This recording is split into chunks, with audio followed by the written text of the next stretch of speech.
السلام علیکم بچوں، کیسے ہیں؟ ٹھیک ٹھاک ہیں؟ تو بچوں آج ہماری کلاس ہے اردو 8 کی، موضوع ہے راجہ جامبو لوچن۔ تو بچوں آپ اپنی کتاب کی صفحہ نمبر 125 نکالیں گے۔ دیکھو بچوں 125 آپ نے نکالا نا، 125 صفحہ نمبر۔ تو پہلے ہم پڑھیں گے، آپ نے بہت سے راجوں کے بارے میں سنا ہوگا اور پڑھا بھی ہوگا، لیکن آج ایک ایسے راجے کا حال بیان کیا جائے گا جو بڑا فیض اور سخی تھا۔ اس راجے کا نام جامبو لوچن تھا۔ اس کا ایک بھائی بھی تھا، وہ بھی راجا تھا۔ اس کا نام بہو لوچن تھا۔ جامبو لوچن کے راج میں رایا خوشحال تھی۔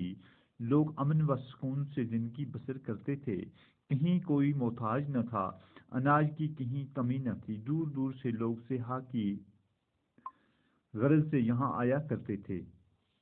تو دیکھو بچوں، پہلے یہ جو پیراگراف ہم نے پڑھا کہ آپ نے بہت سے راجوں کے بارے میں سنا ہوگا۔ بچوں آپ نے کتابوں میں، کہانیوں میں، فلموں میں، ہر جگہ بہت سے راجاؤں، بہت سے بادشاہوں کے بارے میں سنا بھی ہوگا اور پڑھا بھی ہوگا، لیکن آج آپ ایک ایسے راجا کا حال بیان کیا جائے گا۔ آج ایک آپ ایسے راجا کا حال سنیں گے، ایسے راجا کے بارے میں سنیں گے جو بڑا ہی فیض اور سخی تھا۔ تو بچوں فیض کہتے ہیں سخی، دریا دل، سخی سخاوت کرنے والا تھا، ٹھیک ہے نا۔ اس راجے کا نام جامبو لوچن تھا۔ تو اس راجے کا بچوں کیا نام تھا؟ جامبو لوچن۔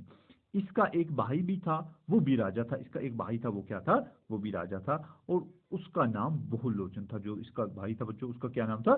بہو لوچن۔ تو جامبو لوچن کے راج میں رایا جو تھی، رایا کہتے ہیں عوام کو، وہ خوشحال تھی، وہ بڑی خوش تھی، مالدار تھے، کھاتے پیتے لوگ تھے، ٹھیک ہے نا، کہ اس کے زمانے میں جو عوام تھی وہ کھاتی پیتی تھی۔ لوگ امن و سکون سے زندگی بسر کرتے تھے، کوئی کسی کا محتاج نہ تھا، اناج کی کوئی کمی نہ تھی۔ دور دور سے لوگ یہاں پہ سیر کے لیے آتے تھے۔ تو راجا کے بارے میں ہر شخص کو جاننے، راجا کے دربار میں ہر شخص کو جانے کی اجازت تھی۔ تو راجا کے دربار میں ہر شخص جا سکتا تھا بلا روک ٹوک، اس نے کوئی اس بارے میں پابندی نہیں رکھی تھی۔ تو بچوں وہ خود بھی ہر ایک کی فریاد سننے کے لیے ہم وقت تیار رہتا تھا، یعنی کہ وہ خود بھی ہر ایک کی فریاد سننے کے لیے، ہر ایک کی بات سننے کے لیے ہمیشہ تیار رہتا تھا۔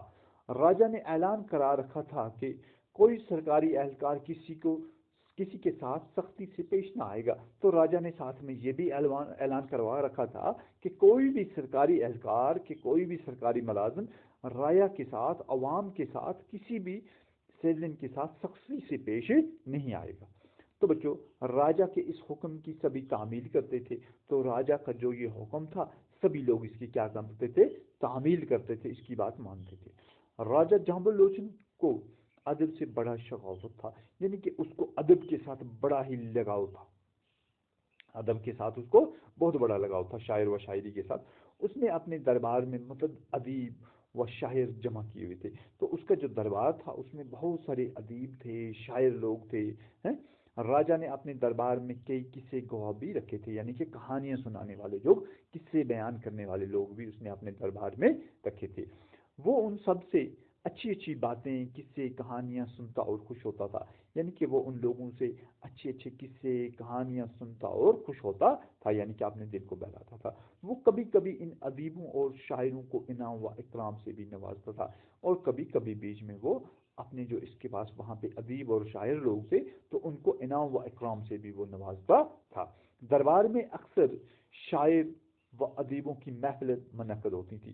تو راجا کا جو دربار تھا اس میں اکثر شاعروں اور ادیبوں کی محفلیں منعقد ہوتی تھیں، کیونکہ اسے ان چیزوں کے ساتھ بڑا شوق تھا، جن کا حال مخبروں کے ذریعے لوگوں تک پہنچایا جاتا تھا، یعنی کہ جو وہاں کے راجا کے اہلکار ہوتے تھے، مخبر ہوتے تھے اس کے، تو ان کے ذریعے ان چیزوں کی خبر لوگوں تک پہنچائی جاتی تھی۔ اس راجا کے کئی قصے مشہور ہیں۔ تو بچوں اس راجا کے بہت سارے قصے مشہور ہیں جن کا لوگ اکثر ذکر کرتے ہیں، کہ جن قصوں کا لوگ اکثر آج بھی ذکر کرتے ہیں۔ ایسا ہی ایک قصہ شکار سے متعلق ہے، تو ایک قصہ اس کا شکار سے متعلق بھی ہے۔ کہا جاتا ہے کہ راجا کو شکار کا بہت شوق تھا، ایک مرتبہ وہ اپنے درباریوں کے ساتھ شکار کے لیے نکلا۔ تو ایک بار وہ اپنے درباریوں کے ساتھ کہاں نکلا؟ شکار کے لیے نکلا۔ کئی دنوں تک جنگل میں گھومتا رہا مگر اسے کوئی شکار نہ ملا۔ بہت ٹائم تک وہ بچوں جنگل میں گھومتا رہا مگر اسے کوئی شکار وکار نہ ملا۔ وہ مایوس ہو کر ایک ٹیلے پہ جا بیٹھا۔ تو کافی ٹائم اسے شکار نہ ملا تو وہ کافی مایوس ہو کے ایک ٹیلے پہ جا بیٹھا۔ تھوڑی دیر ستانے کے بعد راجا پھر شکار کے لیے چل نکلا، یعنی کہ تھوڑی دیر کے بعد پھر راجا شکار کے لیے نکل پڑا۔ وہ شکار کی تلاش میں بھٹکتا بھٹکتا دو پہاڑوں کی طرف جا نکلا۔ تو وہ شکار کی تلاش میں بچوں بھٹکتا گھومتا گھومتا ادھر ادھر دو پہاڑوں کے بیچ میں جا نکلا۔ اچانک اسے وہاں پہ ایک تالاب نظر آیا۔ اس نے تالاب کے قریب جا کر دیکھا کہ ایک شیر اور بکری اکٹھے تالاب سے پانی پی رہے ہیں، کہ اس نے وہاں پہ دیکھا کہ ایک شیر اور بکری اکٹھے ایک تالاب پہ پانی پی رہے ہیں۔ یہ منظر دیکھ کر راجا حیران رہ گیا۔ تو راجا نے جب یہ منظر دیکھا، یہ نظارہ دیکھا تو وہ حیران ہو گیا اور سوچنے لگا کہ شیر جو بکری کو کھا جاتا ہے، شیر جو بکری کو کھاتا ہے کتنے پیار سے بکری کے ساتھ پانی پی رہا ہے۔ تو بچوں وہ کتنے پیار کے ساتھ بکری کے ساتھ پانی پی رہا ہے۔ جب راجا نے یہ بات دیکھا تو اس کے دل میں ہمدردی اور رحم کی جذبات نے جوش مارا اور اس نے ہمیشہ کے لیے شکار کرنا ترک کر دیا۔ تو جب راجا نے یہ چیزیں ساری دیکھی کہ شیر اور بکری ایک ساتھ پانی پی رہے ہیں تو اس کے دل میں ہمدردی اور جذبات نے جوش مارا۔